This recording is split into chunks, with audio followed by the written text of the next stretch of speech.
Hello everyone, कैसे हो आप सभी लोग। आशा करते हैं सभी लोग बढ़िया होंगे, स्वस्थ होंगे और अपनी अपनी पढ़ाई को बेहतर तरीके से कर रहे होंगे। तो प्यारे बच्चों, आज की इस वीडियो में हम लोग क्लास 11th की फिजिक्स का चैप्टर नंबर 1 पढ़ेंगे, जिसका नाम है मात्रक और मापन। ठीक है। तो प्यारे बच्चों, ये इस चैप्टर की दूसरी वीडियो है। मैंने पहली वीडियो प्रोवाइड कर दिया है, तो वीडियो का लिंक आपको डिस्क्रिप्शन में दे दूँगा, वहाँ से उसको ज़रूर आप लोग देखिएगा। ठीक है। तो प्यारे बच्चों, वीडियो शुरू करने से पहले अगर आप अभी तक हमारे यूट्यूब चैनल पर नए आए होंगे तो चैनल को सब्सक्राइब कर लीजिए। वीडियो अंत तक देखिए। वीडियो पसंद आती है तो वीडियो को लाइक और शेयर ज़रूर करिएगा। तो चलिए बिना किसी देरी के आज की वीडियो को शुरू करते हैं। तो यहाँ पर देखिए, मैंने हेडिंग डाल रखा है लंबाई का मापन। ठीक है, कि लंबाई का मापन क्या है, किस विधि द्वारा हम किस प्रकार से माप सकते हैं, इन सभी चीज़ों के बारे में हम लोग पूरा का पूरा सरल से सरल तरीके से सीखने वाले हैं इस वीडियो के अंतर्गत। ठीक है। तो यहाँ पर देखिए, मैंने लिखा है लंबाई को मापने की निम्न 2 प्रकार की विधियाँ हैं। पहली विधि कौन सी है? प्रत्यक्ष विधि, और दूसरी अप्रत्यक्ष विधि। अब प्रत्यक्ष विधि क्या है और अप्रत्यक्ष विधि क्या है, इसके बारे में हम लोग पहले समझ लेते हैं, फिर यहाँ पर जो मैंने लिखा है एक एक करके चीज़ों को समझेंगे। ठीक है। तो सबसे पहले हम लोग जानेंगे कि प्रत्यक्ष विधि क्या है। ठीक है, प्रत्यक्ष विधि। ठीक है। तो प्यारे बच्चों, जो प्रत्यक्ष विधि है ये भी क्या होता है, दूरी मापने की एक विधि होती है। ठीक है। और इस विधि द्वारा हम क्या करते हैं, कुछ मीटर, ठीक है, कुछ मीटर का मान लेते हैं कि कितना, 1 मीटर से लेकर के 1 मिलीमीटर यानी कि 10⁻³ मीटर तक की दूरियों का मापन हम इस प्रत्यक्ष विधि द्वारा कर सकते हैं। बात समझ में आ रही है? यानी कि प्रत्यक्ष विधि क्या, मैंने बताया कि इसके द्वारा हम क्या करते हैं, दूरी का मापन करते हैं। और वो दूरी कितनी होनी चाहिए, हमने मान लिया कि वो इसका जो रेंज होता है कि कुछ मीटर, यानी कि मान लिया कि 1 मीटर से लेकर के 1 मिलीमीटर यानी कि 10⁻³ मीटर तक की जो दूरी है इस प्रत्यक्ष विधि द्वारा माप सकते हैं। ठीक है। और इन सभी दूरियों को मापने के लिए जो यंत्र उपयोग में लाए जाते हैं वो हमारा होता है वर्नियर कैलिपर्स। ठीक है, वर्नियर कैलिपर्स। ठीक है। और दूसरा होता है स्क्रू गेज मापी, स्क्रू गेज मापी। ठीक है। अब अगला जो होता है तीसरा, गोलीय मापी। ठीक है। इन तीनों यंत्रों द्वारा हम क्या करते हैं कि 1 मीटर से लेकर के 1 मिलीमीटर तक की दूरी को हम क्या कर सकते हैं, इस प्रत्यक्ष विधि द्वारा माप सकते हैं। ठीक है। तो आइए यहाँ पर जो लिखा गया है उसको समझ लेते हैं क्या है। ठीक है। तो देखिए, यहाँ पर लिखा गया है कि इस विधि द्वारा कुछ मीटर से लेकर 1 मिलीमीटर यानी 10⁻³ मीटर तक की दूरियां साधारण पैमाने द्वारा शुद्धतापूर्वक नापा जा सकता है।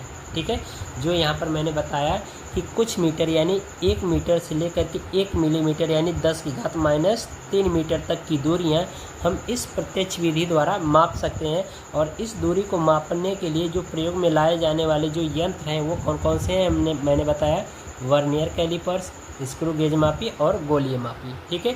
तो इसी चीज़ को मैंने आगे लिखा है। यहाँ पर कहा गया है कि उपयोग में लाए जाने वाले यंत्र कौन कौन से हैं। यहाँ पर वर्नियर कैलिपर्स द्वारा, स्क्रू गेज मापी या पेच मापी द्वारा, या हम कह सकते हैं गोलीय मापी द्वारा। ठीक है। यानी कि ये जो रेंज की जो दूरियां हैं इन यंत्रों द्वारा हम क्या कर सकते हैं, आसानी तरीके से इसको माप सकते हैं। ठीक है।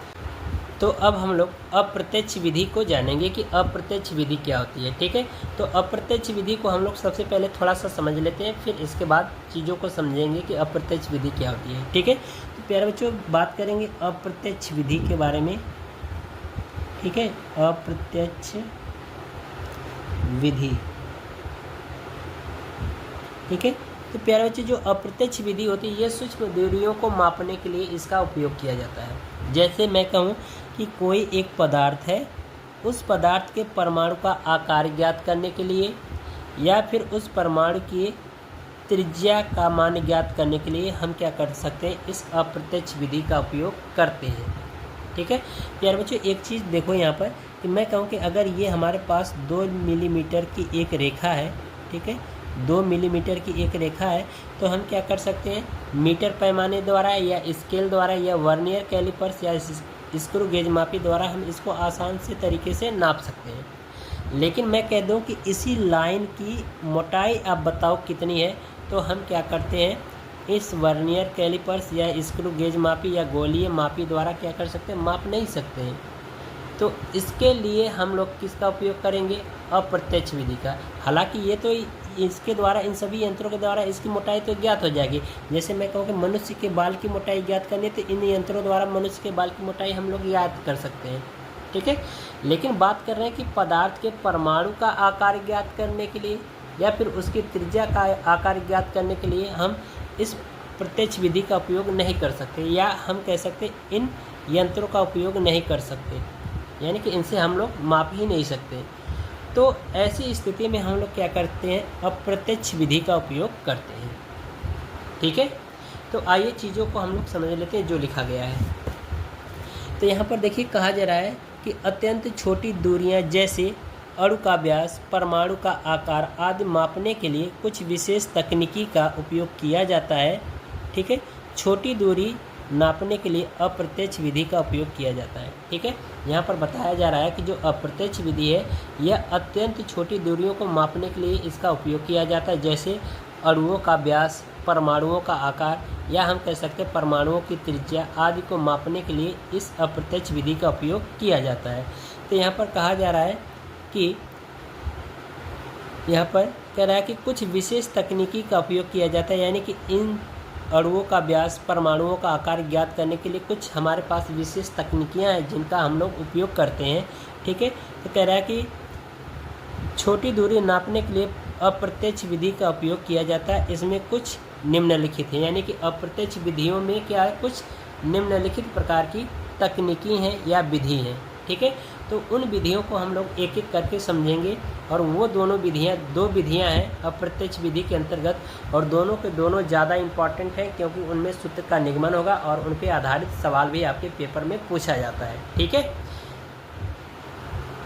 तो यहाँ पर देखिए पहली जो विधि है अप्रत्यक्ष विधि के अंतर्गत, वो है आवोगाद्रो परिकल्पना के उपयोग से परमाणु की त्रिज्या का निर्धारण करना। यानी कि अगर मैं कहूँ कि हमारे पास एक कोई परमाणु है, तो उस परमाणु की त्रिज्या कितनी होगी, तो उसके लिए हम लोग क्या करेंगे, सूत्र का निगमन करेंगे आवोगाद्रो परिकल्पना का उपयोग करके, ठीक है। तो यहाँ पर देखिए लिखा गया है कि माना पदार्थ का द्रव्यमान m, ठीक है, स्मॉल m माना है, और पदार्थ का परमाणु का जो भार है वो कैपिटल M मान लिया है, ठीक है।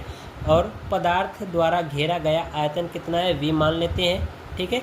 परमाणु की त्रिज्या स्मॉल r तथा आवोगाद्रो संख्या n है, ठीक है। तो कुल मिलाकर के हमें क्या करना है, परमाणु की त्रिज्या का मान ज्ञात करना है। तो प्यारे बच्चों मैं आपको बता दूं कि परमाणु की त्रिज्या ज्ञात करने के लिए सबसे पहले हमें क्या करना होगा, परमाणु की संख्या ज्ञात करना होगा, फिर उसके बाद परमाणु का आयतन ज्ञात करेंगे, और जब परमाणु का आयतन ज्ञात हो जाएगा तो परमाणु का त्रिज्या पता चल जाएगी, और जब परमाणु की त्रिज्या पता हो जाएगी तो परमाणु का आकार हम लोग पता कर लेंगे उसके सूत्रों द्वारा, ठीक है। तो सबसे पहले प्यारे बच्चों हमें ज्ञात करना है परमाणुओं की संख्या, ठीक है। तो हम मान लेते हैं कि 1 ग्राम पदार्थ में परमाणुओं की संख्या कितनी होती है, आवोगाद्रो की संख्या बट्टे परमाणु भार, ठीक है। तो यहाँ पर लिखेंगे 1 ग्राम पदार्थ में 1 ग्राम पदार्थ में परमाणुओं की संख्या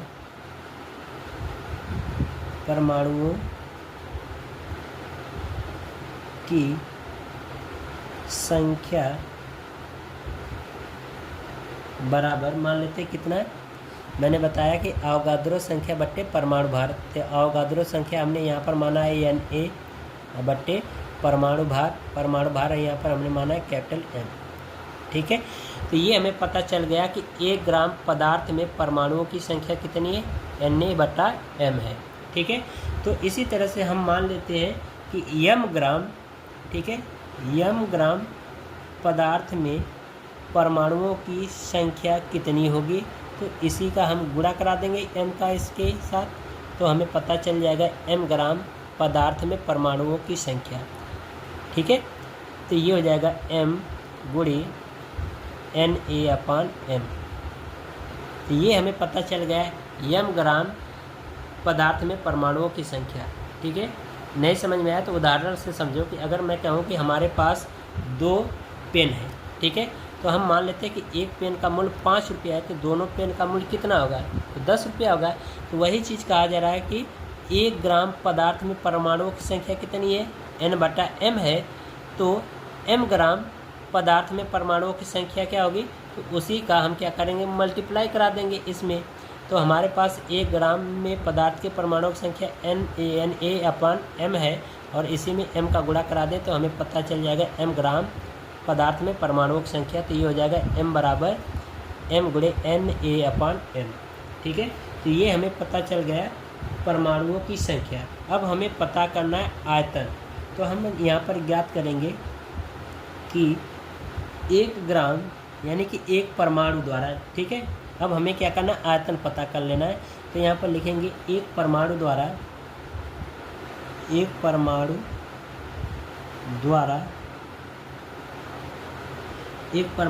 घेरा गया आयतन, ठीक है। तो आयतन कितना हो जाएगा प्यारे बच्चों। अब देखो यहाँ पर कहा जा रहा है कि एक परमाणु द्वारा घेरा गया आयतन, तो इसका मतलब प्यारे बच्चों ये होता है कि जैसे कि मैं कहूँ कि ये हमारा कोई एक पदार्थ है, ठीक है, एक पदार्थ है और ये छोटे छोटे मान लो परमाणु हैं, ठीक है, ये सभी छोटे छोटे परमाणु हैं। तो ये जो परमाणु इस पदार्थ में व्यवस्थित हैं, तो जितना बड़ा होंगे उतना ही ये आयतन घेरेंगे इस पदार्थ का। तो वही चीज़ हम पता कर रहे हैं कि एक परमाणु द्वारा कितना आयतन घेरा जा रहा है पदार्थ में, ठीक है।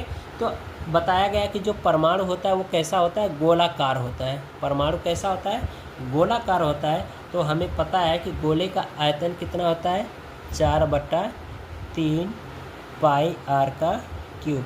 यानी कि हमें ये पता चल गया कि एक परमाणु द्वारा घेरा गया आयतन कितना होता है, 4/3 पाई r का क्यूब होता है। यानी कि पदार्थ में एक परमाणु द्वारा इतना आयतन घेरा जाता है, ठीक है।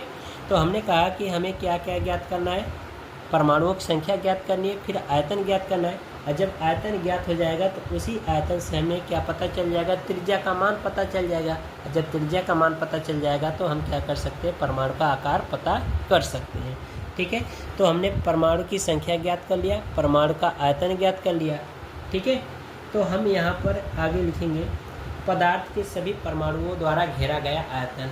तो हमने ये यहाँ पर जो ये पदार्थ बनाया ना, तो एक परमाणु द्वारा घेरा गया आयतन पता कर लिया। तो सभी परमाणुओं द्वारा घेरा गया आयतन कितना होगा पदार्थ में, उसको हम ज्ञात कर लें।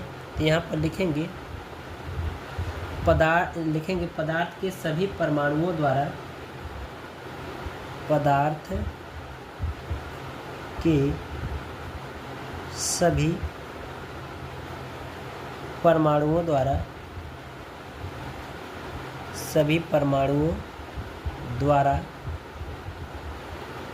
घेरा गया आयतन, सभी परमाणुओं द्वारा घेरा गया आयतन। तो सभी परमाणुओं द्वारा घेरा गया आयतन निकालना है। तो हमें देख रहे हो कि हमारे पास परमाणुओं की कुल संख्या इतनी है और एक परमाणु इतना आयतन घेर रहा है, तो सभी परमाणुओं द्वारा कितना आयतन घेरा जाएगा, तो इसका और इसका मल्टीप्लाई करा देंगे। तो ये हो जाएगा m गुणे Na/m, ठीक है, ये कैपिटल M है, और गुणे एक परमाणु द्वारा घेरा गया आयतन। तो ये हो जाएगा 4/3 पाई r का क्यूब। तो ये हमें पता चल गया कि पदार्थ के सभी परमाणुओं द्वारा जो घेरा गया आयतन का मान होगा वो कितना होगा, ये होगा, ठीक है। तो अब हमें पता चल गया ये कि कुल परमाणुओं द्वारा कितना आयतन घेरा जा रहा है पदार्थ में। तो प्यारे बच्चों एक बात बताऊं कि परमाणु जो होता है पदार्थ का जो परमाणु होता है 2/3 आयतन घेरता है पदार्थ का। यानी कि जो परमाणु होता है वो पदार्थ का 2/3 आयतन घेरता है। तो यहाँ पर लिखूँगा मैं कि चूँकि पदार्थ, या कहेंगे यहाँ पर लिखेंगे चूँकि परमाणु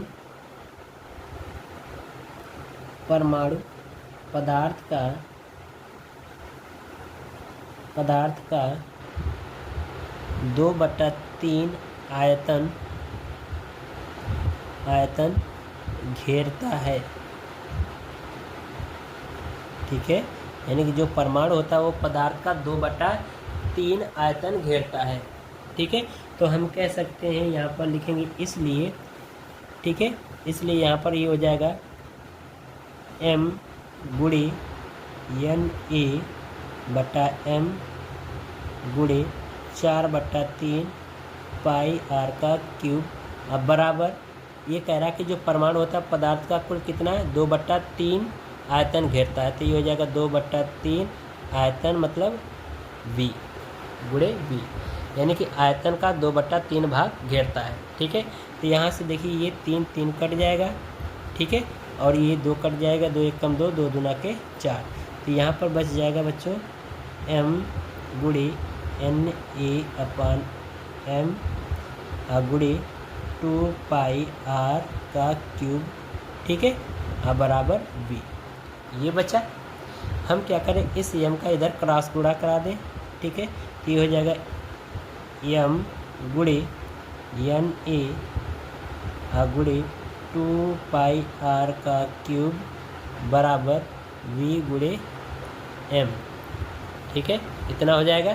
तो हमें इसी का मान निकालना है, परमाणु का आकार यानी परमाणु की त्रिज्या का मान पता करना है। तो इन सब का भाग करा दें और r का क्यूब को यहीं पे रोके रहें। तो ये हो जाएगा बच्चों r का क्यूब बराबर Vm बटा ये हो जाएगा 2 पाई m Na। ठीक है, इसको हम कुछ इस तरह से लिख सकते हैं, r बराबर Vm बटा 2 पाई m Na और इसकी पूरी घात 1/3। ठीक है, तो ये हमारा फार्मूला निकल जाएगा। ठीक है, तो इस फार्मूले से हम क्या करते हैं, परमाणु का आकार यानी परमाणु की त्रिज्या का मान पता कर सकते हैं। अब हम लोग दूसरी विधि देखेंगे। यहाँ पर हेडिंग मैंने डाला है आणविक व्यास का निर्धारण। तो जो आणविक व्यास का निर्धारण है वह क्या है, किस प्रकार से इसका उपयोग किया जाएगा, तो यहाँ पर हम लोग जानेंगे। तो थ्योरी में देखिए लिखा गया कि यह आलिक अम्ल के अणुओं का व्यास मापने की एक व्यवहारिक विधि है। यानी कि एक आलिक अम्ल होता है, उस आलिक अम्ल के ठीक है अणुओं का व्यास ज्ञात करने के लिए हम इस विधि का उपयोग करते हैं। तो कहा जा रहा है कि इस विधि में जल पर आलिक अम्ल की सबसे पतली फिल्म बनाई जाती है। ठीक है, यानी कि जल की सतह पर हम क्या करेंगे, आलिक अम्ल को डालेंगे और उस जल की सतह पर आलिक अम्ल क्या होगा, एक पतली सी परत बना लेता है। ठीक है, कह रहा है कि फिल्म की मोटाई आणविक व्यास के बराबर मानी जाती है। यानी कि जो फिल्म बनेगी, यानी कि जो आलिक अम्ल की जो सतह बनेगी जल के ऊपर, उसकी जो मोटाई होगी वो हम मान लेते हैं कि वह किसके बराबर होगा, आणविक व्यास के बराबर होगा। जैसे कि मैं कहूँ कि यहाँ पर ये मान लो कि ये क्या है, जल है। ठीक है, और इस जल के ऊपर हमने क्या डाल दिया, आलिक अम्ल डाल दिया। तो आलिक अम्ल कुछ इस जल के ऊपर इस तरह से परत बना करके जम जाएगा। ठीक है, तो ये जो परत की जो मोटाई होगी यानी कि जो फिल्म की मोटाई होगी वो क्या होती है, उसके आणविक व्यास के बराबर मानी जाती है। ये इसके कहने का मतलब है। ठीक है, तो एक बार फिर से देखिए, इसमें कहा जा रहा है कि यह आलिक अम्ल के अणुओं का व्यास मापने की एक व्यवहारिक विधि होती है। इस विधि में जल पर आलिक अम्ल कहिए या औलिक अम्ल कहिए, बात एक ही है। ठीक है, तो आलिक अम्ल की सबसे पतली परत या सबसे पतली फिल्म बनाई जाती है। फिल्म की मोटाई आणविक व्यास के बराबर मानी जाती है। ठीक है, तो अब यह फिल्म कैसे बनाई जाती है, किस तरह से बनाया जाता है, इसके बारे में समझ लो। तो सबसे पहले हम क्या करते हैं कि 20 घन सेंटीमीटर आयतन का एल्कोहल लेते हैं और उस एल्कोहल में 1 घन सेंटीमीटर आयतन का आलिक अम्ल लेते हैं। ठीक है, यानी कि यहाँ पर समझो, देखो चित्र के माध्यम से समझा रहा हूँ, हर एक चीज़ें क्लियर होंगी। ठीक है, हमने क्या किया कि एक पात्र लिया। ठीक है, इस पात्र में हम लोग क्या कर रहे हैं कि सबसे पहले, ठीक है, सबसे पहले 20 घन सेंटीमीटर आयतन का एल्कोहल लिया। ठीक है, और फिर इसके बाद 1 घन सेंटीमीटर का, ठीक है, 1 घन सेंटीमीटर का इसी में हमने क्या डाल दिया, 1 घन सेंटीमीटर का इसी में आलिक अम्ल डाल दिया। ठीक है, आलिक अम्ल डाल दिया तो अब ये हमारा क्या बन गया, एक मिश्रण बन गया, यानी एक क्या बन गया, घोल बन गया। यानी कि 1 घन सेंटीमीटर आलिक अम्ल इसमें डालेंगे और 20 घन सेंटीमीटर आयतन का एल्कोहल डाल करके हम क्या करेंगे, एक घोल तैयार करेंगे।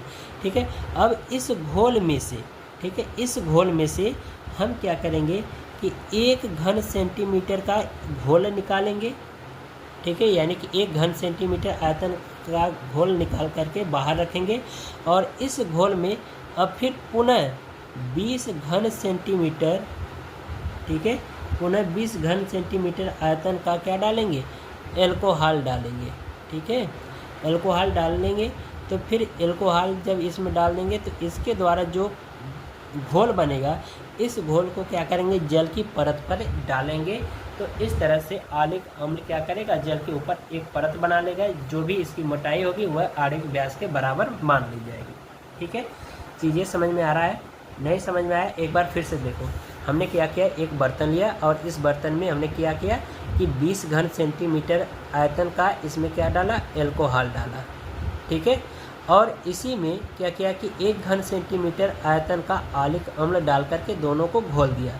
अब घोलने के बाद इसी घोल से 1 घन सेंटीमीटर का आयतन का भाग बाहर निकाल लिया। ठीक है, 1 घन सेंटीमीटर आयतन का भाग इस घोल में से बाहर निकाल लिया और इसी घोल में फिर पुनः 20 घन सेंटीमीटर आयतन का एक एल्कोहल मिलाएंगे और ये एल्कोहल डाल करके हम क्या करेंगे, जल की परत पर डालेंगे। तो आलिक अम्ल जो होता है इस जल की परत पर एक मोटी सी परत बना लेगा और इसकी जो मोटाई होगी वो आणविक व्यास के बराबर हो जाएगा। अब फिर धीरे धीरे जो एल्कोहल हमारा कैसा होता है, वाष्पशील होता है, तो धीरे धीरे एल्कोहल क्या होता है, वाष्प में परिवर्तित होकर के बाहर निकल जाएगा और इस जल की सतह पर केवल क्या रह जाएगा, आलिक अम्ल की परत रह जाएगी। ठीक है, तो इस तरह से हमारा क्या होता है कि आलिक अम्ल की फिल्म बनाई जाती है जल पर डाल करके। ठीक है, तो यहाँ पर देखिए, तो जब इसको हम इतनी सारी चीज़ों को जब मिलाएंगे ना, तो इसमें जो इसका सांद्रता होगा, यानी कि जो ये विलयन प्राप्त होगा, इस विलयन की जो सांद्रता C होगी वह 1/20 × 20 होगी। यानी हम कह सकते हैं कि 1/400 घन सेंटीमीटर। ठीक है, एल्कोहल ऑलिक अम्ल। ठीक है, ये हमारा इसमें मिला रहेगा। ठीक है, तो अब हम लोग क्या करेंगे कि यही जो जल की बूंद, जल की जो परत पर जो आलिक अम्ल पड़ा है, इसी परत को हम क्या करेंगे कि ट्रेसिंग पेपर या ग्राफ पेपर की सहायता से जो फिल्म की जो मोटाई होती है या उसका क्षेत्रफल हम क्या करते हैं, माप लेते हैं और मापने के बाद हम लोग क्या करते हैं, उसका आयतन का मान पता करेंगे। आयतन का जब मान पता हो जाएगा तो हम लोग क्या कर सकते हैं, उसकी मोटाई को ज्ञात कर सकते हैं। तो यहाँ पर लिखेंगे माना प्रत्येक बूंद का आयतन बराबर V। ठीक है, V घन सेंटीमीटर मान लेते हैं।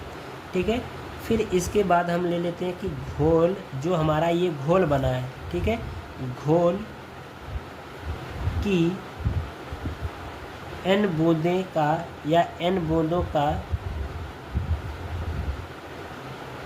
आयतन। ठीक है, हमने मान लिया कि जो प्रत्येक बूंद का आयतन कितना है, V घन सेंटीमीटर है। तो जो घोल बना है तो उस घोल में कितनी होंगी, n बूंदें मान लेते हैं। उस n बूंदों का आयतन कितना हो जाएगा, तो n × V। ठीक है, तो अब इसके बाद हम क्या करेंगे कि जो घोल में जो आलिक अम्ल की जो मात्रा है उसको पता कर लें। तो यहाँ पर लिखेंगे घोल में आलिक या औलिक अम्ल की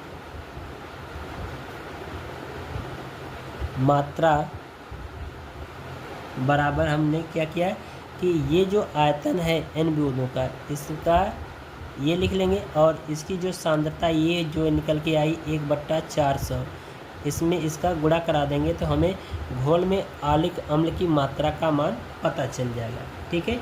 अब यहाँ पर ध्यान रखिएगा कि जो ऑलिक अम्ल का जो आयतन होगा वो कितना होगा, क्षेत्रफल गुणे उसकी मोटाई, यानी कि ये जो परत बनी है जो जल की सतह पर, तो इसका आयतन कितना होगा, तो लंबाई गुणे चौड़ाई गुणे ऊंचाई होता है। तो हमें यहाँ पर मान लेते हैं कि इस परत का जो क्षेत्रफल है वो कितना a है, और इसकी मोटाई का यानी कि जो मोटाई है, अब इसी मोटाई t का गुणा करा दीजिए तो हमें इसका क्षेत्रफल पता चल जाएगा। ठीक है, सॉरी क्षेत्रफल नहीं, आयतन पता चल जाएगा। ठीक है, तो यहाँ पर लिखेंगे ऑलिक अम्ल